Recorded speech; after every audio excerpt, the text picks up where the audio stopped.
Hey y'all, I am back with video number 2 for the night. This is How to Get Away with Murder, season 1, episode 2. As always, this is what's on my nails. I hope it shows up good. I changed the polish Saturday or Sunday one, but I'm actually gonna be sorry y'all. My ears hurt. I wore some heavy earrings, but I'm actually going to be doing my nails again Saturday, and I'll be doing a what's on my nails video. That's my husband's uniform. He's back in his regular uniforms now because he's done with everything that he has to do when he comes back from deployment. So he's back in those. I love those. Which me and him joke about it. I don't like to see him in deployment uniform, but I love to see him in that uniform. But y'all, I'm just going to talk about how to get away with murder. As I said on my last video, my scandal video, the internet, we're having kind of bad weather, so the internet has been up and down. So it is Thursday night, but these will probably be uploaded in the morning. Now, how to get away with murder is very complex. And I really think it's going to be one of those shows where you really have to watch it from the first episode or you will miss something. Like Scandal, you know, it has like the underlying story, you know, it's a continuation the whole season, but like the individuals, like the stuff that's going on every week, you know, is a little bit different. Sometimes it ties over. But How to Get Away with Murder, true enough, the underlying story, the basis of the show, every week there's a different case so far, that you know. But this murder of Professor Keaton's husband and the student, the girl, that's they like flip-flop throughout the whole show with that. They did first episode, second episode, and I think that's what they're gonna do the whole season, because this murder supposedly takes place 2.5 months from the point where the season actually starts. Because on the second episode tonight, it said 2.5. When they showed them burning Professor Keaton's husband, it showed 2.5 months ago. Now at the end, y'all, I'm gonna give y'all my personal theory. Oh yeah, this is gonna be a very early prediction. Probably gonna be wrong, but I will. Okay, now the case this week, just to kind of explain, because this one, y'all, this is I know it looks kind of red on here, but this is for Breast Cancer Awareness Month, and this is for Army. But just had to put it in a sense. My hand is up. But y'all, this one was really good. It's pretty much the case of a millionaire lady. She's a millionaire, about billionaire. She's married and she is murdered. Her husband is the defendant, so he's going to be Professor Keaton and the student's client for the week. Now, okay, they pretty much, it starts off, they go to his house and the crime scene is not cleaned up. Now, I found this out from watching a show, like a reality show. I didn't know that technically when, like, if something happens, like a murder or something like that, from watching CSI, y'all, I just thought that CSI come and clean all this stuff up. No, I didn't know it was up to the actual victim, like the families and stuff, to get that stuff clean, cleaned up. Because I saw on this reality show like a professional cleaner, and they clean crime scenes. So Professor Keaton, she told the defendant, the husband, don't clean it up. And y'all, honestly, at first, I didn't get the vibe that he did it. Even though he pretty much demonstrated how he could have did it, I didn't get the vibe that he actually did it. So, I wanna, oh, y'all, hold on. I'm really bad. My bad, yeah, well, it's over there. my paper that I have all the names, because I want to say the names, but oh well. Now, I do remember Wes. Now they do show, since like I said, they do flip flop back and forth. Wes, he lied to them, and that's gonna be like it at the end. We see that him lying played a very big part. When they did the flip a coin, they was like, which they showed us last week. They flipped the coin. They was like, are we gonna go back and get the body, Professor Keaton's husband's body, or are we gonna leave it? He said it's 2 on 2, so it's 2 people want to go back and get it, 2 people want to leave the body, so we have to vote. And then we said we're gonna flip a coin. Last week we saw that they flipped a coin and it was in favor of them going back. This week they showed that they flipped the coin. It wasn't in favor of them going back. It was in favor of them leaving their body where it was. But he lied. And y'all, how they write it, like, I honestly thought that he was lying for Professor Keaton. Okay, that's what I thought he was lying for. Okay. Now, we do see Detective's brother man, the one that Professor Keaton was sleeping with, that that lied on a witness stand. She pretty much, he tells her, because Wes finds out that the files that the prosecutors have on for the case, they have doctored up the files, because with Professor Keaton, her thing is always to disprove the evidence, disprove the witness, and come up with another scenario.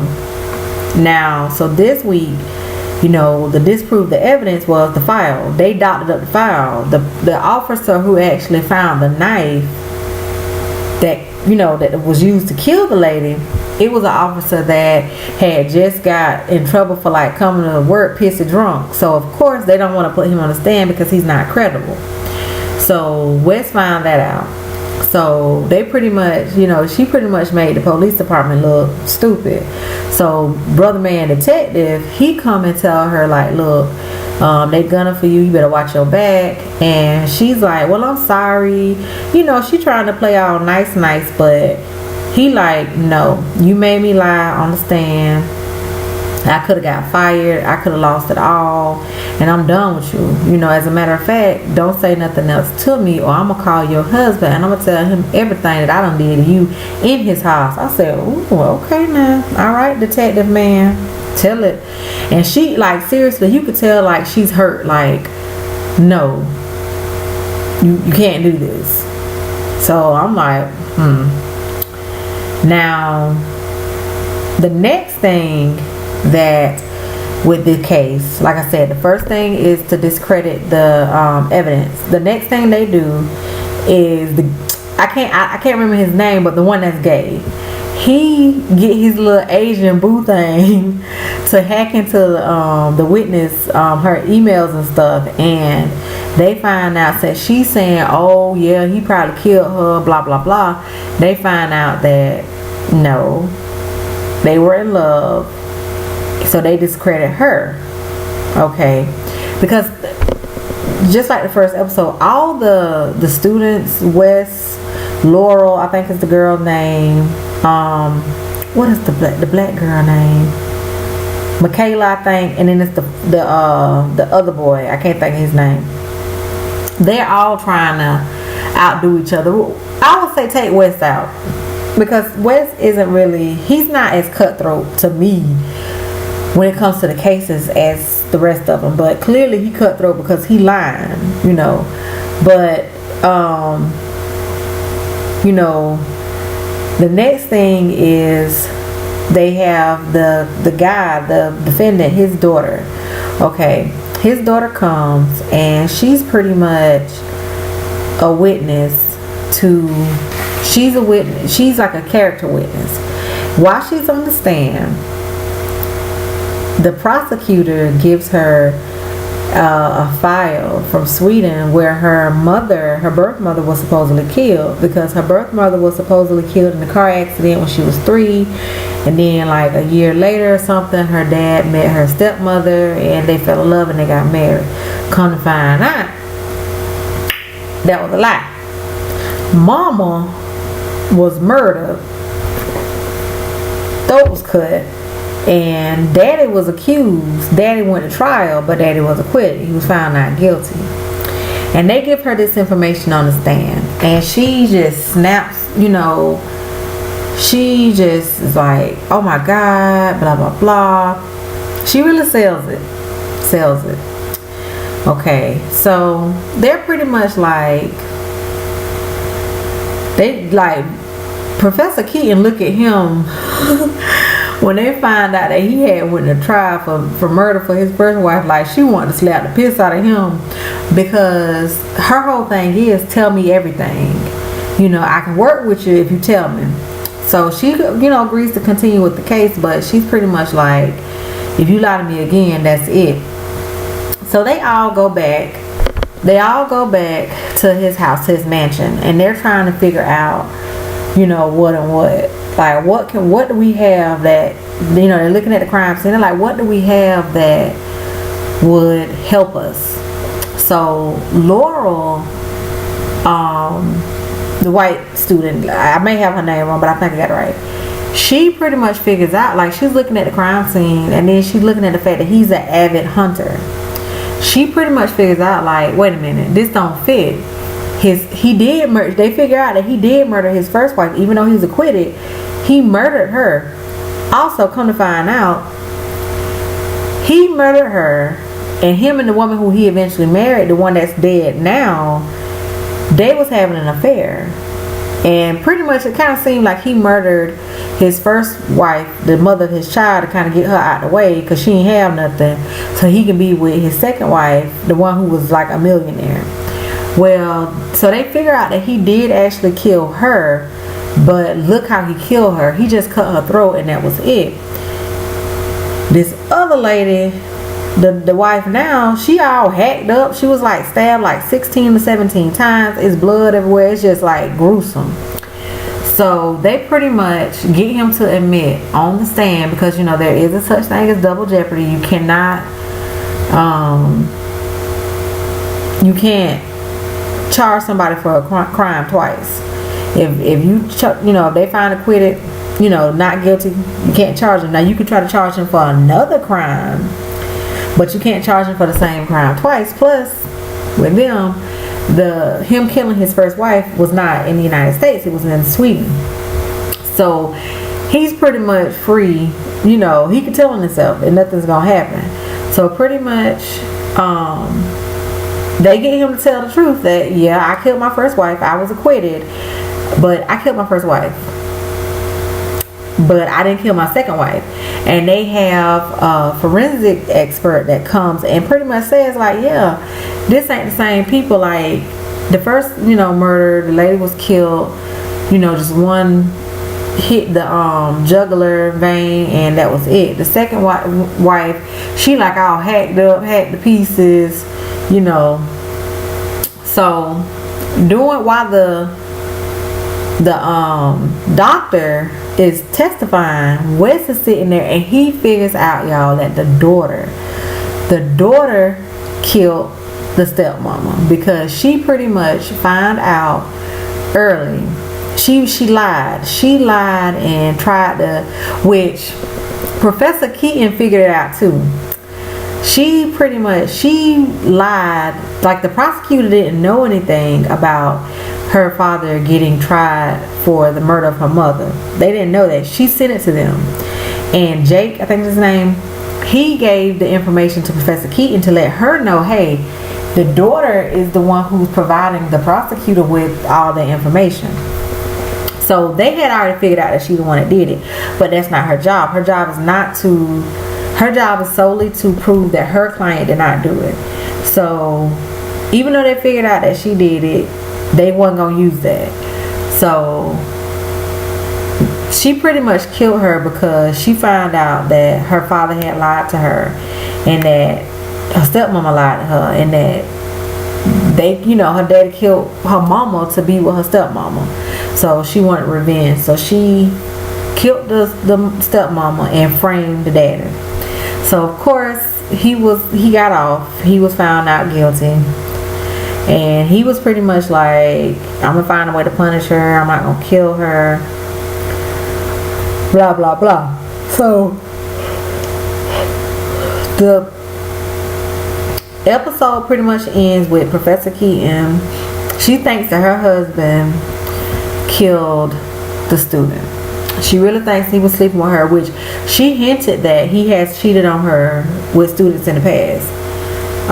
So she thinks that he slept with the student, and she thinks that he killed her. So she bold now, because she go to Detective Man house, outside his house, and he like, what you doing, my wife, but she pretty much is asking him like, do you think my husband did it, blah blah blah.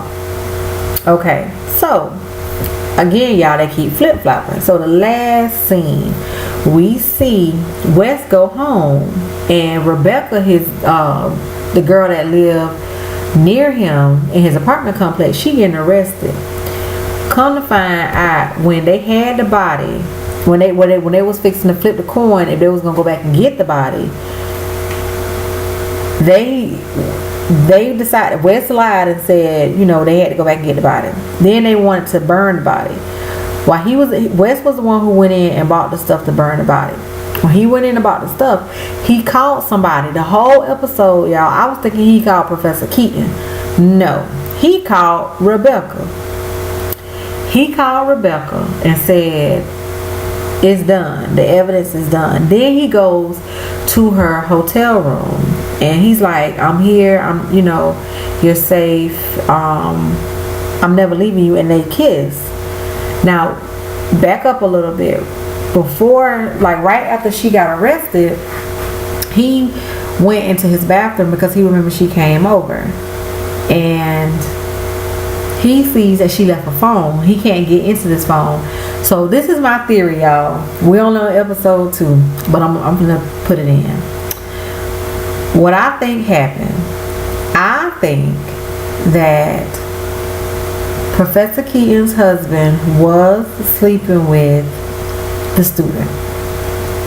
I believe that her husband had something to do with her getting killed, but I also believe that Professor Keaton's husband had something to do with the Rebecca girl, like he was blackmailing her or something, because she has like a lot of drug charges and stuff like that on her record. Now the student's boyfriend, the star athlete, the one that Professor Keaton is going to have to try to defend next week, I believe that he possibly found out what was going on with his girlfriend and Professor Keaton's husband, and with Rebecca, and because he's been at Rebecca's apartment. But I think it's all got something to do with Professor Keaton's husband. So yeah, I think he orchestrated everything. So y'all, that's just my thoughts. That's my early theory. Like I said, I'm probably wrong, but that's my early theory. Again, these will probably get uploaded in the morning. But y'all, that was just my thoughts on How to Get Away with Murder. I do really like the show. It is really complex, like I said at the beginning. And like I said, it's one of those ones that if you miss an episode, yeah, you better try to get on like on demand or something and go back and watch it. But thank y'all for watching.